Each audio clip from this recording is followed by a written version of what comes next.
কি হাওয়ায় মাতালো।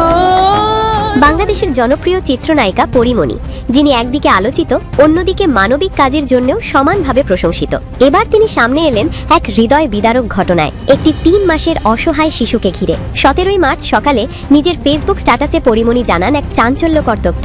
একটি 3 মাস বয়সী শিশু, যার মা মাদকাসক্ত আর বাবা বর্তমানে কারাগারে। তিনি দাবি করেন শিশুটির মা ইয়াবায় আসক্ত, আর এই অবস্থায় শিশুটি মোটেও নিরাপদ নয়। পরিমণি লিখেছেন, তোমাকে শেষ একটা সুযোগ দিচ্ছি, এই পরিস্থিতি থেকে বেরিয়ে আসো, না হলে আমি কঠোর সিদ্ধান্ত নিতে বাধ্য হব। চমকপ্রদ বিষয় হলো শিশুটির মা নায়িকাকে সব মাধ্যমেই ব্লক করে রেখেছেন। তবুও পরিমণি আশাবাদী, তিনি বিশ্বাস করেন এই বার্তা কোনো না কোনোভাবে তার কাছে পৌঁছাবে। তিনি আরো বলেন, তুমি নিশ্চয়ই এতটা নির্বোধ নও, নিজের সন্তানের কথা ভেবে হলেও ফিরে এসো স্বাভাবিক জীবনে।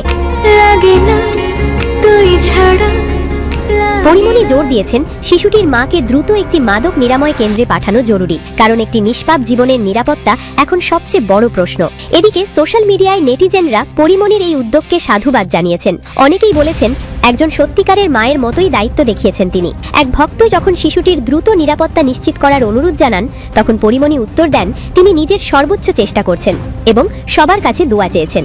একটি শিশু যে এখনো পৃথিবীকে ঠিকমতো চিনতেই পারেনি, তার নিরাপত্তা, তার ভবিষ্যৎ সবকিছুই এখন ঝুঁকির মধ্যে। পরিমণির এই সাহসী পদক্ষেপ কি বদলে দিতে পারবে সেই মায়ের জীবন? নিরাপদ হবে কি সেই নিষ্পাপ শিশুটি? তুই যে নয়নের আলো।